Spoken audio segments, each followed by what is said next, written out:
Welcome. It's a bit cold here at Red Hill, a bit of a breeze, and we're going somewhere warmer today. Got a nearly 4-hour flight because I'm testing both the endurance of the aeroplane and my personal endurance as well. In this episode, I have to deal with the human biological realities of flying long distance in a confined cockpit. We have a slight problem. I already need the loo. And turbulence and mountain wave caused me to temporarily lose control of the aeroplane over the Alps. Again, we've got mountain wave pushing us down again now. I have a dream to fly my Arrow over the Atlantic to the USA. I don't know if the plan will ever come off, and so I don't want to make it a firm commitment and over-promise to you, but I'm studying for my instrument rating, upgrading the avionics on India Victor, and the purpose of my next few flights is to see how I and the aeroplane manage on longer legs.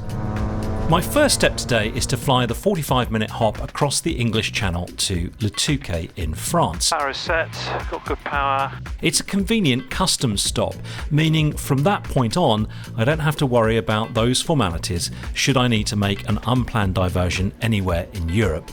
It also means I can remove the life jacket and top up the fuel. Golf India Victoria, clear to land, runway 13, wind 120 degrees, 14 knots. My planned final destination today is the glamorous city of Cannes on the French Riviera, famed for its film festival, and I intend to fly the 500-mile leg in one go. Please take your wristband. So, time for leg 2 and the longer of our flight, where we're really going to test our endurance. I've gone and used the gents here, cleared customs. That was all a breeze as usual, and we're going to hop in now and see how we get on getting down to Cannes. The weather looks good all the way down, so hoping it's all going to work out just fine. Airspeed's increasing, we've got good power, T's and P's are in the green, no warning lights, looking for 75. So when I say that I'm using this flight to test both the aeroplane and my personal endurance, what do I mean? Well, I reckon that flying over the Atlantic will involve flight segments of anywhere between 3 and 6 hours, further than I've ever flown in one go before. I need to know that I can trust the aeroplane's fuel endurance at different power settings, and just as importantly, I need to know that I can physically and mentally manage flights of this duration as well. Now, the endurance of this aircraft is about 7 hours and 20 minutes at an economy cruise. That's until fuel exhaustion. I imagine that's going to be enough for what I need to do next year. I haven't yet gone down the route of exploring ferry tanks and things like that, but with 7 hours endurance you should be able to do most legs, I'd have thought, if the wind's in the right direction. But the problem is kind of not just that endurance, it's my endurance. I mean, that's a heck of a long time to be flying.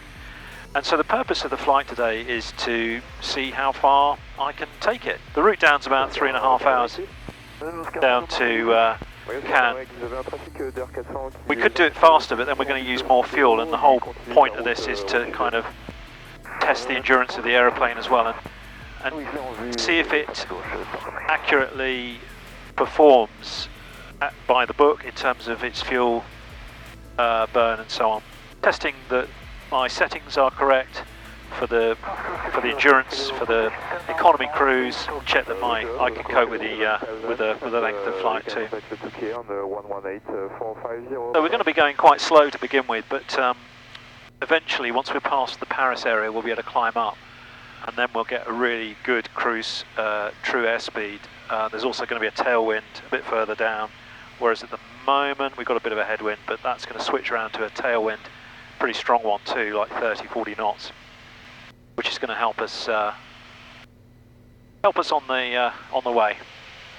I suppose one thing you've got to watch with flights like this is keep an eye on your ETA. So I've written down what the calculated ETA is, but if I see that slipping, then that's a sign that the winds are not quite as forecast. They could be stronger or weaker.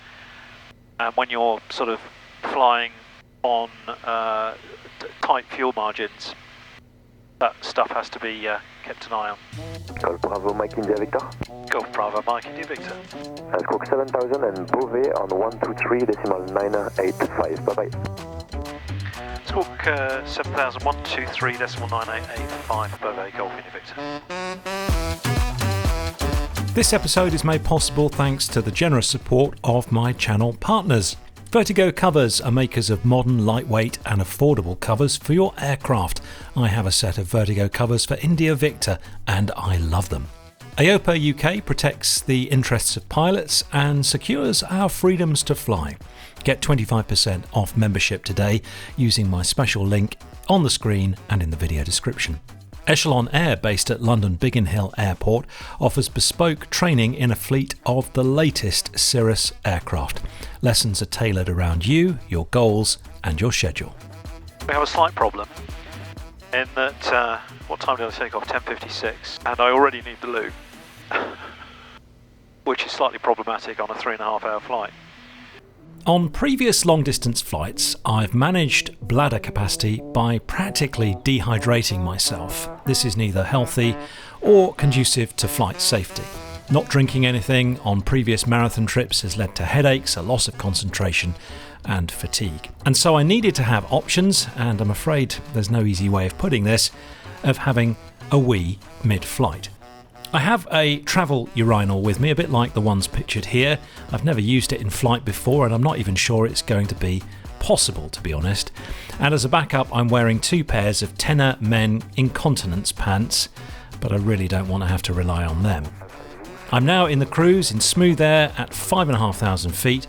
The autopilot is managing to hold my heading, so I recline the seat, cover the camera facing me and give the travel loo a go. That worked quite well. All I did was I loosened the belt, moved the seat back, put the autopilot on heading mode, which is holding very well, and that's a lot better. That is a relief. Somebody's actually messaged me to suggest that they're in the medical profession, and they said there is a device you can get which is like a sheath and a tube and a bag that goes on your leg. So I shall probably have a look at that. So I can actually have something to drink now.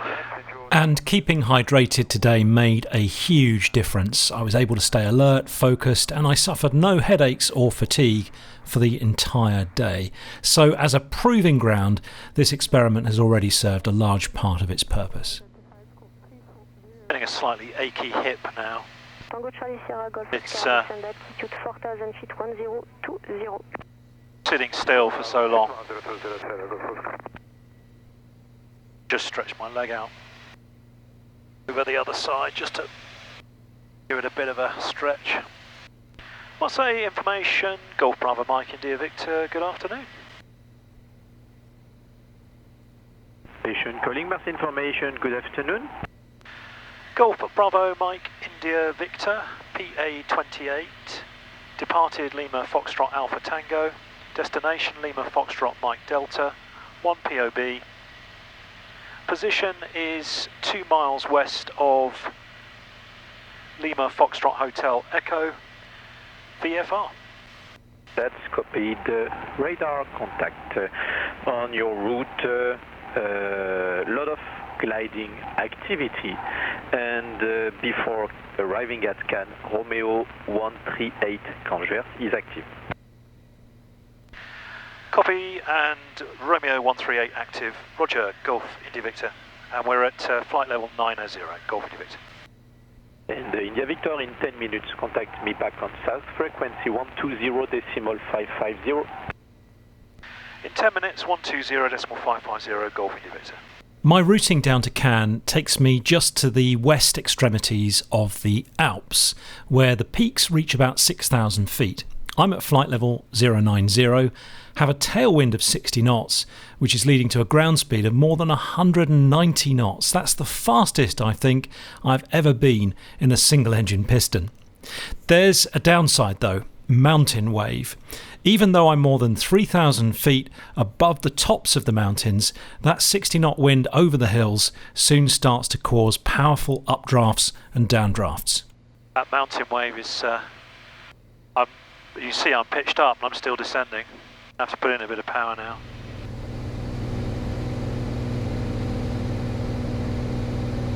Still descending. Got climb power on now. We're just about maintaining level. That's mountain wave.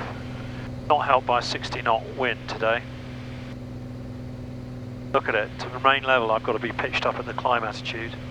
It's quite a ride, isn't it, around the mountains? Now I've got lift, you see, so having to pitch forward. You know, uncommanded lift. I'm pitching right down now. I'm still climbing. But insane, isn't it? That's just the power of the wind over those mountains. I have to reduce to almost idle power to try and stop the climb. Then the situation is reversed once more, along with a painful dose of very sharp turbulence. The gear horn is sounding because I've reduced power to try and slow down to a safe manoeuvring speed. The usual norms of power, attitude, trim and airspeed are no longer making any sense. It's very disorientating. I'm descending at 1500 feet per minute, trying to recover without overstressing the airframe in the turbulence. Whew. Glad to see the back of that. I was trying to slow down for the turbulence. Again, we've got mountain wave pushing us down again now. We've got the climb power set. We're only just about level. Blimey. I won't lie, this was very frightening. The turbulence and mountain wave was like no other I've ever encountered. I should have considered this as more of a risk for the flight given the strong winds aloft. Thank goodness I'd allowed myself more than 3,000 foot clearance from the mountain tops. Otherwise that could have had a very different outcome given that I wasn't able to maintain my flight path. Can Tower, Golf Bravo Mike India Victor, 1 mile west of Delta Romeo with Golf 1007 inbound. Bonjour, Golf India Victor, report Sierra Whiskey. Report Sierra Whiskey, Golf India Victor. Pretty approach, isn't it? This is cool. Get down to the south of France in one day is pretty cool. Golf India Victor, join left hand downwind 17, report downwind. Join left hand downwind, runway 17 Wilco, Golf India Victor. Brakes, undercarriage down 3 greens, mixture fully rich, engine temperatures and pressures are in the green, direction indicator is aligned.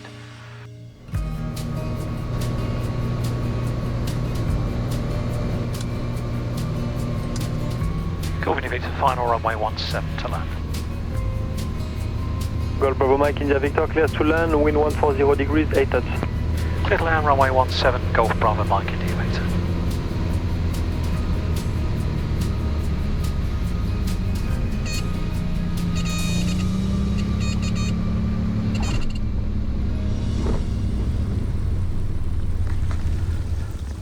So just parked up on the grass on the mic apron.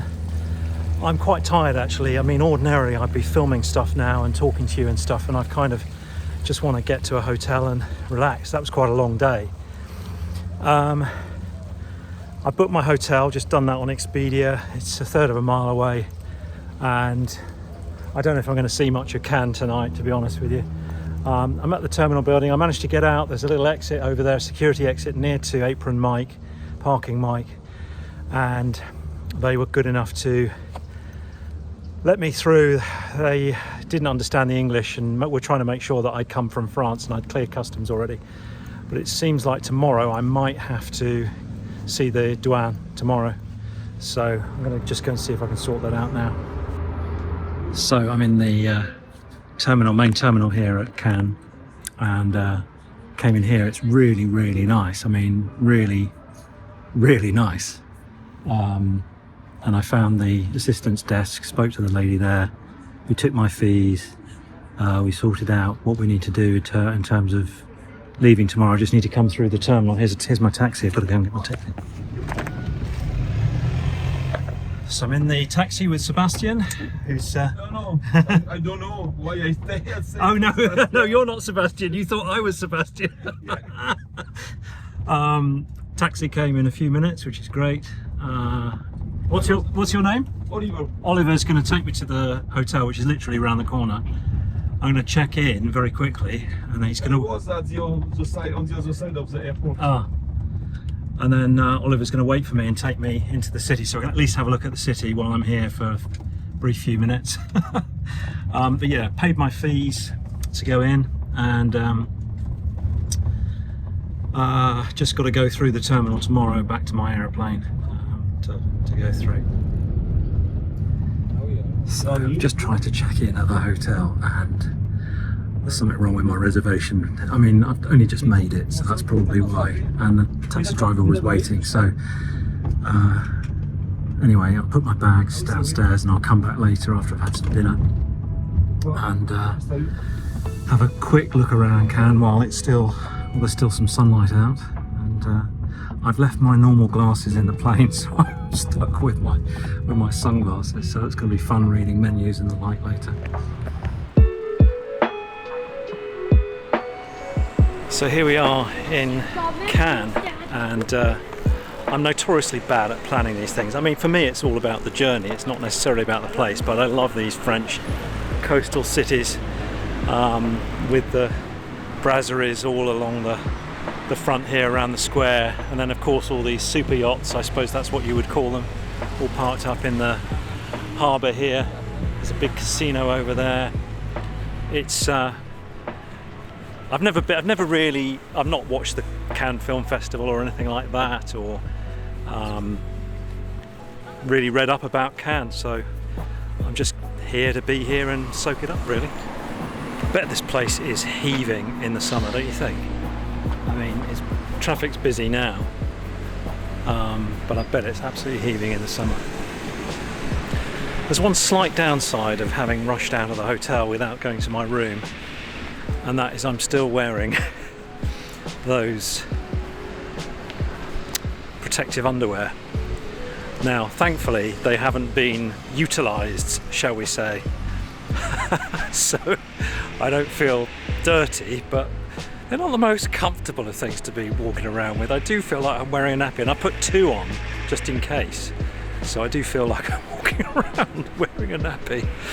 Oh dear, it's not very glamorous, is it? I enjoyed strolling around Cannes as the sun began to set, and then I popped into a pizza restaurant and treated myself to something rather bad for my diet.